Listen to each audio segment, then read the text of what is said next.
Dinner کے بعد دونوں لیٹے ہوئے باتیں کر رہے تھے تو دونوں کے انداز سے بے پناہ خوشی ظاہر ہو رہی تھی۔ یوں لگتا تھا جیسے شہزاد یہ بھول ہی گیا ہو کہ اس کا ماضی گم ہو چکا ہے اور وہ حال کی بھول بھلیوں میں بھٹک رہا ہے، لیکن وہ خوش تھا کہ بھٹکے ہوئے راہی کو ایک حسین ساتھی کی رفاقت حاصل ہے۔ ادھر میگی یوں اس کے ساتھ چپک کر رہ گئی تھی جیسے اسے شہزاد کی تیمارداری کے علاوہ دنیا کا کوئی اور کام ہی نہ ہو۔ میں پہلے ایسی نہیں تھی، میگی نے سرگوشی کی، لیکن تم میں نہ جانے کیا جادو ہے کہ میں خود کو اپنے اختیار میں نہیں پاتی۔ شہزاد جواباً مسکراتا رہا۔ ظاہر ہے اس بات کا اس کے پاس کیا جواب ہو سکتا تھا۔ اس نے میگی کی آنکھوں میں دیکھا اور بے اختیار اس کا جی چاہا کہ وہ بھی میگی ہی کا جملہ دہرا دے، لیکن میگی اس کے بولنے سے پہلے ہی بول اٹھی۔ اب مجھے یقین ہو گیا ہے کہ تم خنجر سے نشانہ لگانے والے کوئی بازیگر نہیں ہو۔ پھر میں کیا ہوں؟ شہزاد نے چونک کر پوچھا۔ میگی نے جھک کر اس کے کان میں کچھ کہا۔ یقیناً کوئی ایسی ہی بات تھی کہ شہزاد جیسے مرد کے کانوں کی لویں تک سلگ اٹھی تھی، لیکن وہ جلد ہی خود کو سنبھالنے میں کامیاب ہو گیا۔ اس نے قدرے سنجیدگی اختیار کرتے ہوئے جواب دیا، ممکن ہے میں کوئی بازیگر نہ ہوں۔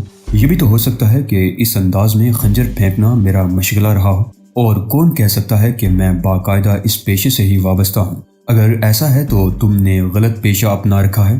اس سے پہلے کہ شہزاد میگی کو اس بات کا کوئی جواب دیتا، اسے چونک کر دروازے کی طرف متوجہ ہو جانا پڑا۔ میگی بھی بری طرح اچھل پڑی تھی۔ دروازہ ایک دھماکے سے کھل گیا تھا اور دروازے کے فریم میں جو شخص دکھائی دے رہا تھا، پہلی نگاہ میں اسے انسان تو ہرگز نہیں سمجھا جا سکتا تھا، وہ ایک سیاہ فام تھا۔ شہزاد حیران تھا کہ دروازہ مقفل ہونے کے باوجود یوں آسانی سے کھل گیا جیسے محض اس کے کیواڑ ہی بند تھے، لیکن جب اس نے دروازے میں کھڑی مخلوق کا جائزہ لیا تو اسے اندازہ ہو گیا کہ معمولی قسم کے تالے اس شخص کے سامنے کوئی اہمیت نہیں رکھتے۔ سیاہ فام دیو قامت تھا۔ اس نے سبز شلوار پہن رکھی تھی اور جسم پر ایک نیلے رنگ کا جیکٹ جس کے کناروں پر سفید حاشیہ لگا ہوا تھا۔ اگر یہ حاشیہ نہ ہوتا تو شاید یہ پتہ بھی نہ چلتا کہ اس نے اپنے تارکول جیسے سیاہ جسم پر کوئی چیز بھی پہن رکھی ہے یا نہیں۔ اس کا مضبوط سیاہ جسم گوشت کے ابرے ابرے سے لوتھڑوں پر مشتمل تھا۔ اس کے بازو کی مچھلیاں پھڑک رہی تھی۔ وہ دانستہ انہیں متحرک کیے ہوئے تھا یا توانائی کی وجہ سے خود ہی مچھلیوں میں حرکت پیدا ہو رہی تھی، اس کا شہزاد اندازہ نہ لگا سکا۔ لیکن جب اس نے سیاہ فام کے چہرے کی طرف دیکھا تو اسے احساس ہو گیا کہ مچھلیاں بھرپور توانائی کے باعث از خود ہی متحرک ہیں۔ سیاہ فام شخص کے چہرے پر سفید سفید آنکھیں بڑی بڑی اور خوفناک تھیں۔ اس کا قد کسی طرح بھی 6 فٹ 5 انچ سے کم نہ رہا ہوگا۔ اس نے سر پر ایک سرخ ٹوپی پہن رکھی تھی۔ پھدے والی یہ ترکی ٹوپی کی وجہ سے اس کا قد مزید لمبا لگ رہا تھا۔ سیاہ طاقتوں کا پیکر یہ شخص بے حد خونخوار اور وحشی لگتا تھا۔ چہرے کی سیاہی پر اس کی سفید سفید آنکھیں خوب نمایاں تھیں۔ وہ شہزاد اور میگی کی طرف ہی دیکھ رہا تھا، لیکن اس کی آنکھوں میں دلچسپی کی کوئی علامت نہیں تھی۔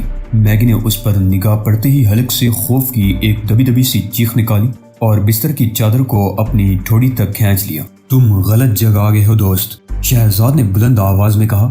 اس کا لہجہ بے حد خوشگوار تھا۔ یہ جنگل نہیں ہے، میرا کمرہ ہے جہاں تم جیسے کسی وحشی کے لیے کوئی گنجائش نہیں ہے۔ سیاہ فام نے کوئی جواب نہ دیا۔ وہ ان دونوں کی طرف دیکھتا رہا۔ یوں لگتا تھا جیسے ابھی تک اس کی آنکھیں کمرے کے اندرونی منظر سے مانوس نہ ہوئی ہوں۔ شہزاد کی آواز پر اس نے پلکیں تک نہیں جھپکائی تھی، گویا اس نے شہزاد کی آواز نہیں سنی تھی، یا پھر اس نے شہزاد کی بات کو کسی اہمیت کے قابل ہی نہیں سمجھا تھا۔ شہزاد کو غصہ آ گیا۔ وہ بستر سے اترا اور اس انداز میں سیاہ فام کی طرف بڑھنے لگا جیسے وہ اس کی موجودگی کو خاطر میں لائے بغیر ہی دروازہ یوں بند کر دے گا کہ کیواڑوں کی چوٹ سے سیاہ فام کا چہرہ ہی مسخ ہو جائے گا۔ کیا تمہارا ہی نام جانسن ہے؟ سیاہ فام بول پڑا۔ اس کی آواز بلند، بھاری اور گرجدار تھی، جیسے وہ شہزاد سے مخاطب ہوتے ہوئے غرایا ہو۔ شہزاد نے قریب پہنچ کر اندازہ لگایا کہ اس سیاہ فام کا وزن کسی طرح بھی 250 پاؤنڈ سے کم نہیں ہوگا۔ ہاں، اتفاق سے یہ میرا ہی نام ہے، لیکن میں تمہارے قبیلے سے کوئی تعلق نہیں رکھتا اور نہ ہی میں جنگل سے فرار ہوا ہوں۔ شہزاد نے ہنس کر جواب دیا، نیمراف نے تمہیں یاد کیا ہے، میری طرف سے اس یاد آوری کا شکریہ ادا کر دینا۔ اس نے تمہیں بلایا ہے۔ اس بار غراہٹ میں درندگی تھی۔ شہزاد نے پلکیں جھپکا کر کہا، اوہ، تو کیا ملاقات کا وقت آ پہنچا ہے؟ یہ کہتے ہوئے وہ سوچ رہا تھا کہ واقعی وقت آ پہنچا ہے کہ اسے اپنی آمد کے بارے میں پتہ چل جائے گا اور یہ بات بھی کھل جائے گی کہ وہ خود در حقیقت کون ہے۔ میگی بھی بستر سے باہر آ گئی۔ یہ ٹھیک کہتا ہے ڈارلنگ، اس نے شہزاد کے عقب میں پہنچ کر اس کے کندھے پر ہاتھ رکھتے ہوئے کہا۔ ہمیں نیمراف کو زیادہ انتظار کی زحمت نہیں دینی چاہیے، چلو جلدی سے تیار ہو جاؤ۔ شہزاد نے کوئی جواب نہیں دیا، وہ سیاہ فام کو گھور رہا تھا۔ کیا نیمراف کچھ دیر انتظار نہیں کر سکتا؟ شہزاد نے قدرے غصیلے لہجے میں سیاہ فام سے سوال کیا۔ اس نے تمہیں ابھی اور اسی وقت طلب کیا ہے؟ اس نے تمہیں یہ بھی کہا تھا کہ میں کپڑے بدلے بغیر ہی دوڑا چلاؤں یا مجھے کپڑے تبدیل کرنے کی اجازت ہے؟ شہزاد نے مذیقہ اڑانے والے انداز میں کہا، لیکن سیاہ فام کی آنکھوں میں غصے کی خفیف سی جھلک بھی پیدا نہیں ہوئی۔ غالباً وہ طنز و مزاح سمجھنے کی حس سے ہی آری تھا۔ شہزاد اس کی طرف جواب طلب نگاہوں سے دیکھتا رہا۔ سیاہ فام نے ہاتھ کے اشارے سے اسے کپڑے بدلنے کی اجازت دے دی تو شہزاد کا جی چاہا کہ بڑھ کر اس کی تھوتنی پر ایسا ہاتھ رسید کرے کہ سارے ہی دانت چڑھے ہوئے انار کے دانوں کی طرح فرش پر گر پڑے اور اس کا سیاہ چہرہ خون سے سرخ ہو جائے۔ لیکن اس نے اپنی خواہش کا گلا گھونٹ دیا اور پلٹ کر الماری سے کپڑے نکالنے لگا۔ اس دوران میں میگی تیار ہو چکی تھی۔ سیاہ فام دروازے کے فریم میں کسی بے جان بت کی طرح ساکت کھڑا ان کی ایک ایک حرکت کا جائزہ لیتا رہا۔ چلو جانسن، میں تیار ہوں، میگی نے چہکتی ہوئی آواز میں کہا۔ اسی لمحے دروازے میں کھڑے سیاہ مجسمے میں حرکت پیدا ہوئی اور وہ ایک قدم کمرے میں آ گیا۔ اس نے دائیں ہاتھ کسی ٹریفک کانسٹیبل کی طرح بلند کیا جیسے وہ ٹریفک روک رہا ہو۔ تم نہیں جاؤ گی، اس نے غراتی ہوئی آواز میں کہا۔ کیوں؟ میگی تنگ کر بولی۔ نیمراف نے صرف اسے بلایا ہے۔ سیاہ فام نے شہزاد کی طرف اشارہ کیا۔ اس کے لہجے سے حقارت جھلک رہی تھی، ویسے ہی حقارت جو نسلی امتیاز روا رکھنے والے سفید فاموں کے لیے ظاہر ہوتی ہے۔ لیکن میں جانسن کی مستقل ساتھی ہوں، اس سے کوئی فرق نہیں پڑتا، ہم دونوں ہمیشہ ہر جگہ ساتھ ساتھ جاتے ہیں۔ میگی نے احتجاج کیا، وہ بری طرح چیخنے لگی تھی۔ اس سے بھی کوئی فرق نہیں پڑتا، سیاہ فام نے جواب دیا اور پہلی بار مسکرایا۔ اس کے دانت بھی آنکھوں کی طرح سفید اور خوفناک تھے۔ سیاہ چہرے پر اس کے سفید سفید دانتوں کی جھلک بڑی ہی بھیانک لگ رہی تھی۔ اس کی آنکھوں میں میگی کے لیے مزید نفرت جھلکنے لگی تھی۔ جانسن تمہارے ساتھ تنہا نہیں جا سکتا، میگی پاؤں پٹک کر بولی۔ ہم دونوں ہمیشہ ساتھ ساتھ ہی کسی جگہ جاتے ہیں۔ اس بار سیاہ فام نے کچھ کہنے کے بجائے دانتوں کی مزید نمائش کر دی۔ شہزاد نے ان دونوں کے جھگڑے سے لطف اندوز ہونے کے باوجود میگی کو سمجھانے والے انداز میں کہا، کوئی بات نہیں میگی، میں تنہا ہی جاؤں گا، میں وعدہ کرتا ہوں کہ ہر ممکن جلدی تمہارے پاس واپس آ جاؤں گا۔ میگی کا منہ بن گیا، اس کی آنکھوں میں سیاہ فام کے لیے یکایک ہی بے پناہ سرد مہری پیدا ہو گئی تھی۔ اس کے ہونٹ یوں سکڑ گئے تھے جیسے وہ اس سیاہ جانور کے منہ پر تھوک دینا چاہتی ہو۔ شہزاد نے آئینے میں اپنا سراپا دیکھا، وہ نیمراف سے ملاقات کے لیے بالکل تیار ہو چکا تھا۔ اپنی کنپٹی پر لگے ہوئے پلاسٹر کے علاوہ کوئی چیز اسے ناپسندیدہ نہیں لگ رہی تھی۔ اس کی انگلی اس پلاسٹر پر گردش کرنے لگی۔ اسے اب ذرا بھی درد سر محسوس نہیں ہو رہا تھا۔ کنپٹی میں بھی کوئی تکلیف نہیں تھی، وہ بالکل ٹھیک ٹھاک ہو چکا تھا۔ بس ایک ہی مسئلہ لاحق تھا کہ آخر وہ کون ہے اور یہاں کیا کرنے آیا ہے، اور یہی سب سے بڑی الجھن تھی جسے دور کیے بغیر وہ کچھ بھی نہیں کر سکتا تھا۔ اپنے سراپا کا جائزہ لیتے ہوئے وہ اب بھی حیران تھا کہ آخر اس نے خنجر کو اس قدر ماہرانہ انداز میں پھینکنا کہاں سے سیکھا ہے۔ اس کے علاوہ میگی نے اسے دنیا کا بہترین محبت کرنے والا مرد قرار دیا تھا۔ وہ حیرت سے یہ بھی سوچے بغیر نہ رہ سکا کہ اس انداز سے محبت کرنے کا سبق اس نے کہاں سے حاصل کیا ہے۔ کہیں میں غلاموں کی تجارت کرنے والے کسی گروہ کا آدمی تو نہیں ہوں؟ اس کے ذہن میں خیال پیدا ہوا۔ پھر اس نے کندھے اچکا دیے۔ اس نے خود کو سمجھایا کہ اسے کوئی فرق نہیں پڑتا، انسان اس سے بھی زیادہ گرے پڑے پیشوں سے وابستہ ہے اور زندگی گزار رہا ہے۔ میگی اس کے قریب آ گئی۔ اس نے جانسن کے کان کی طرف جھک کے بے حد دھیمی آواز میں کہا، محتاط رہنا جانسن، نیمراف بے حد خطرناک ہے۔ میں تمہیں کچھ نہیں بتا سکتی، لیکن اتنی ہدایت ضرور کر دیتی ہوں کہ نیمراف کو تمہاری یادداشت کے متاثر ہونے کا احساس تک نہیں ہونا چاہیے۔ فکر مند ہونے کی ضرورت نہیں، اس نے میگی کا ہاتھ تھام کر کہا۔ اس کے ہونٹوں پر اطمینان دلانے والی مسکراہٹ تھی۔ اسے احساس ہو گیا تھا کہ لڑکی اس کے بارے میں جو کچھ ظاہر کرتی رہی ہے اس سے کہیں زیادہ جانتی ہے۔ اس نے دل ہی دل میں فیصلہ کیا کہ جب وہ واپس آئے گا تو اس لڑکی سے سب کچھ اگلوا لے گا۔ فی الحال اسے صرف نیمراف کی طرف متوجہ رہنا چاہیے۔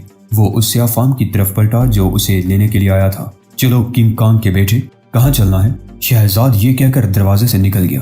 سیاہ فام نے اپنی جگہ سے ذرا سی بھی حرکت نہیں کی تھی۔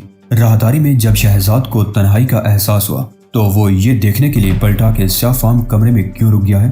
وہ چونک پڑا۔ سیاہ فام دروازے کے سامنے نہیں تھا۔ وہ تیزی سے دروازے تک پہنچا اور پھر اسے وہیں ٹھٹک جانا پڑا۔ کمرے میں جو منظر اس کے سامنے تھا اس کی شہزاد کبھی توقع بھی نہیں کر سکتا تھا۔ اس نے سیاہ فام کی طرف دیکھا جس نے اس کے دیکھتے ہی دیکھتے میگی کو بازو سے تھام کر مسہری پر پٹخ دیا تھا اور 2 قدم کے فاصلے پر کھڑا لڑکی کو گورنے میں مصروف تھا۔ اس کی آنکھوں میں عجیب سی چمک تھی۔ شہزاد سمجھ گیا کہ وہ لڑکی کو قتل کرنے جا رہا ہے۔ میگی بستر پر گری پھٹی پھٹی آنکھوں سے سیاہ فام کی طرف دیکھ رہی تھی۔ اس کا چہرہ دہشت کی زیادتی سے سفید پڑ گیا تھا۔ غالباً وہ بھی اپنی موت کے بارے میں پوری یقین ہو گئی تھی۔ سیاہ فام نے شہزاد کو چند لمحوں کا چکمہ دیا تھا اور وہ ان لمحوں میں میگی کو ٹھکانے لگا سکتا تھا، لیکن شہزاد اس کی توقع کے خلاف جلد ہی صورتحال محسوس کر کے پلٹ آیا تھا۔ ابھی تک میگی اور سیاہ فام دونوں میں سے کسی کی بھی نگاہ اس پر نہیں پڑی تھی۔ دونوں ایک دوسرے کی طرف متوجہ تھے اور یوں لگ رہا تھا جیسے ان کی نگاہیں مکفل ہو کر رہ گئی ہوں۔ شہزاد نے کیواڑ کی طرف دیکھا۔ وہ خنجر ابھی تک دروازے میں پیوست تھا۔ اس کا ہاتھ آہستہ آہستہ خنجر کی طرف بڑھنے لگا۔ سیاہ فام دونوں ہاتھ اٹھائے میگی کی طرف بڑھ رہا تھا۔ ایک لمحے کے لیے شہزاد کو یوں محسوس ہوا جیسے میگی ایک بے بس چڑیا ہے اور سیاہ فام کسی خونخوار ریچھ کی طرح اس کی طرف پیش قدمی کر رہا ہے۔ شہزاد کا ہاتھ خنجر کے دستے پر جم گیا۔ اس نے ایک جھٹکے سے خنجر کو دروازے سے کھینچ لیا۔ شہزاد کا ہاتھ اٹھا اور پھر جھٹکا کھا گیا۔ اس کی انگلیوں کی گرفت سے خنجر نکلا اور ہوا میں اڑتا ہوا سیاہ فام کے سامنے سے گزر کر مسہری کی پٹی میں پیوست ہو گیا۔ خنجر کے سفر کے دوران میں عجیب سرسراتی ہوئی سی آواز پیدا ہوئی تھی۔ سیاہ فام یوں ٹھٹک گیا جیسے اس سے 1 انچ کے فاصلے سے کوئی سنسناتا ہوا تیر گزر گیا ہو۔ سیاہ فام فرش پر منجمد سا ہو گیا تھا۔ اس نے پلٹ کر دروازے کی طرف دیکھا۔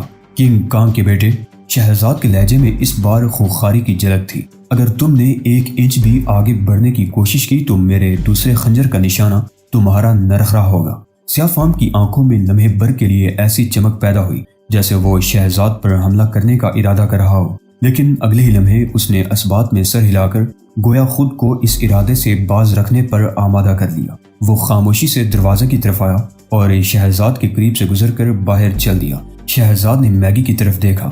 وہ تیزی سے خود کو سنبھالنے میں مصروف تھی۔ ہوٹل کی انتظامیہ کو فون کر کے دروازے کا تالا بدلنے کے لیے کہہ دو، اس نے میگی کو ہدایت کی اور پھر سیاہ فام کی طرف اشارہ کیا، اور اس کے بعد دروازہ مکفل کر کے بیٹھنا۔ ممکن ہے کوئی ایسی ہی اور مخلوق بھی آس پاس موجود ہو۔ میگی نے اس بات میں سر ہلا دیا۔ اس کی پھٹی پھٹی سی آنکھیں معمول پر آ گئی تھی۔ شہزاد نے مسہری کے قریب آ کر خنجر نکالا اور اسے اس جیب میں رکھ لیا جس میں ویسا ہی ایک اور خنجر بھی موجود تھا۔ وہ الوداعی انداز میں ہاتھ لہراتا ہوا کمرے سے نکل گیا۔ سیاہ فام باہر راہداری میں اس کا منتظر تھا۔ اسے دیکھتے ہی وہ پلٹا اور لفٹ کی طرف بڑھ گیا۔ شہزاد بھی اس کے پیچھے پیچھے چل دیا۔ وہ سوچ رہا تھا کہ نیمراف تک پہنچنے سے پہلے ہی اس کے ایک پالتو جانور سے دشمنی مول لے لی ہے۔ اب دیکھیے آگے کیا ہوتا ہے۔ سیاہ فام بڑی خاموشی سے کار ڈرائیو کر رہا تھا۔ یوں لگتا تھا جیسے وہ آبنوسی لکڑی کا کوئی ایسا مجسمہ ہو جس کے صرف دونوں بازو ہوئی کسی کل پرزے کی مدد سے حرکت کرنے کے قابل ہوں اور باقی جسم ٹھوس اور ساکت ہو۔ شہزاد اس وقت بے حد خوشگوار موڈ میں تھا۔ اس نے خود کو حالات کے دائرے پر چھوڑ دیا تھا۔ اس نے فیصلہ کیا تھا کہ یادداشت کھو دینے کے باوجود وہ اس معاملے میں ضرور دلچسپی لے گا جس میں اسے ملوث کرنے کی کوشش کی جا رہی تھی۔ یہ بات تو خوب اچھی طرح ذہن نشین کر چکا تھا کہ وہ کسی اہم معاملے کو نمٹانے کے لیے الجیریا آیا ہے۔ وہ معاملہ کیا ہے یہ اسے معلوم نہیں تھا۔ اس نے سیاہ فام کی طرف دیکھا۔ وہ ونڈ سکرین پر نگاہ جمائے خاموش ڈرائیونگ میں مصروف تھا۔ علی بابا، شہزاد نے اسے چھیڑا، اگر تم کسی ترقی یافتہ ملک میں جا کر ٹیکسی ڈرائیونگ شروع کر دو تو 40 چوروں کی مدد سے حاصل ہونے والی رقم سے کہیں زیادہ کما سکتے ہو۔ ترقی یافتہ ممالک میں سنا ہے ایسے ٹیکسی ڈرائیوروں کو بے حد پسند کیا جاتا ہے جو بولنے کے فن سے ناواقف ہوتے ہیں یا جنہیں اپنی زبان پر اس قدر اختیار ہوتا ہے کہ وہ ان کی مرضی کے خلاف ایک لفظ بھی نہیں بول سکتی۔ اس بار بھی سیاہ فام کے ہونٹ سختی سے بھنجے رہے۔ شہزاد ٹائیگر اس وقت سیال مسائن گاڑی کی عقبی نشست پر بیٹھا تھا۔ سیاہ فام نے سٹون وال ہوٹل میں واقع اس کے کمرے سے نکلنے کے بعد سے اب تک اسے ایک لفظ بھی نہیں کہا تھا، جبکہ شہزاد کو نہ جانے کیوں باتیں کرنے کا دورہ سا پڑ گیا تھا۔ وہ مسلسل بول رہا تھا اور بولنے کے لیے اسے کسی خاص موضوع کی ضرورت نہیں تھی کیونکہ سیاہ فام بڑے صبر و تحمل سے اس کی ہر بات سن رہا تھا۔ جب کسی بولنے والے کو کوئی اتنا اچھا سننے والا مل جاتا ہے تو اسے شہزاد کی طرح بے تکان بولنا بھی چاہیے، اور شہزاد اپنے اس حق سے پورا استفادہ کر رہا تھا۔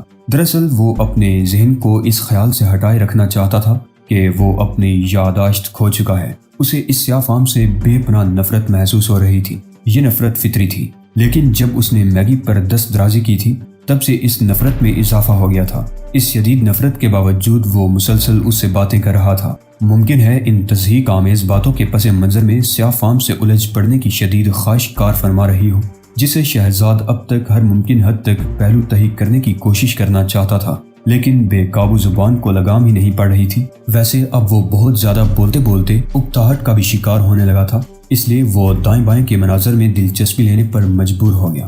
دل میں وہ سیاہ فام کے ضبط اور تحمل کو بھی سراہ رہا تھا۔ جس سڑک پر سیاہ کار تیزی سے دوڑ رہی تھی اس کے دونوں طرف گھنی جھاڑیاں پھیلی ہوئی تھی۔ اچانک اس کی نگاہ ایک قلعے پر پڑی۔ اس علاقے میں صرف یہی ایک قلعہ تھا، اس لیے شہزاد کو یہ سمجھنے میں دیر نہ لگی کہ وہ اپنی منزل مقصود کے قریب پہنچ رہے ہیں۔ یقیناً یہ نمراف کا قلعہ ہے، اس نے سوچا۔ نمراف کا نام ذہن میں آتے ہی ایک بار پھر اس کے ذہن میں خیالات منتشر ہونے لگے اور وہ ان گڑبڑ خیالوں میں اپنے گمشدہ ماضی کو تلاش کرنے لگا۔ وہ سوچ رہا تھا کہ وہ کون ہے، یہاں کیوں آیا ہے، نمراف کون ہے اور اس نے اسے کیوں طلب کیا ہے۔ وہ اس وقت جانسن کے میک اپ میں تھا، جانسن کے میک اپ میں نہیں بلکہ اصولیے میں تھا جو جانسن نے اختیار کر رکھا تھا۔ اس نے چہرے کو ٹٹول کر یہ باور کر لیا تھا کہ خود اس کے نقش و نگار بے حد مختلف ہوں گے، لیکن عجیب اتفاق تھا کہ آنکھ کھلنے کے بعد سے اب تک اس نے اپنی اصلی صورت بھی نہیں دیکھی تھی۔ یہ خیال اس کے ذہن کو ڈسنے لگا کہ کاش اس نے آئینے میں اپنی حقیقی صورت دیکھ لی ہوتی۔ ممکن تھا کہ اس طرح اسے اپنے بارے میں کچھ یاد آ جاتا، لیکن اب کچھ نہیں ہو سکتا تھا۔ وقت نکل چکا تھا اور وہ نمراف سے ملنے جا رہا تھا۔ اس نے قلعے کے اوپر ایک ہیلی کاپٹر پرواز کرتے دیکھا۔ پرواز کے انداز سے ظاہر ہوتا تھا کہ ہیلی کاپٹر اس علاقے کی فضائی گشت میں مصروف ہے۔ اسی لمحے شہزاد کی نگاہ بائیں طرف کی جھاڑیوں میں ایک شخص پر پڑی۔ اس کی جھلک ایک لمحے کے لیے دکھائی دی تھی، لیکن شہزاد نے دیکھ لیا تھا کہ وہ شخص شکاریوں جیسا لباس پہنے ہوئے تھا۔ شہزاد کو اس کی ایک جھلک نے یہ بھی باور کروا دیا تھا کہ لباس کے باوجود وہ کوئی شکاری نہیں ہو سکتا، کیونکہ اس کی دانست میں کوئی بھی شکاری مشین گن لے کر نہیں گھومتا۔ یقیناً ان جھاڑیوں میں گھومنے والا یہ نام نہاد شکاری کوئی نگران ہے۔ اس نے تھوڑی دیر میں ایسے چند اور شکاری دیکھ لیے تو اسے اپنا اندازہ درست معلوم ہونے لگا۔ وہ اپنے ذہن کو پرسکون کرنے میں مصروف ہو گیا۔ اسے احساس تھا کہ وہ کسی اہم شخصیت سے ملنے جا رہا ہے اور وہاں اس کے لیے ان گنت پریشانیاں بھی منتظر ہو سکتی ہیں۔ اس کی بچت کا زیادہ تر انحصار اس بات پر تھا کہ نمراف جانسن نامی اس شخص کو ذاتی طور پر نہ جانتا ہو جس کے میک اپ میں وہ اس وقت سیاہ فام کی رفاقت میں سفر کر رہا تھا۔ نہ جانے کیوں شہزاد کو بار بار یہ احساس ہونے لگا کہ اس کی کھوئی ہوئی یادداشت جلد ہی واپس آ جائے گی۔ بہرحال یہ معلوم کرنا دلچسپی سے خالی نہ ہوگا کہ جانسن کون ہے اور وہ خود کون ہے۔ ایک موڑ سے گھوم کر وہ کار گیسٹ ہاؤس کے سامنے رک گئی۔ اس آنی دروازے پر 2 مسلح گارڈ متعین تھے۔ انہوں نے ٹامی گنیں اپنی بغلوں میں دبا رکھی تھی۔ ان میں سے ایک نے جھک کر ڈرائیور کو دیکھا اور پھر 2 قدم پیچھے ہٹ گیا۔ آنی دروازہ کھل گیا۔ سیاہ فام نے گاڑی آگے بڑھا دی۔ اب ان کے سامنے چڑھائی تھی۔ نمراف کا قلعہ بلندی پر واقع تھا۔ کار تیزی سے چڑھائی طے کرنے لگی اور وہ ہر گزرتے ہوئے لمحے کے ساتھ اس محل سے قریب تر ہوتے چلے گئے۔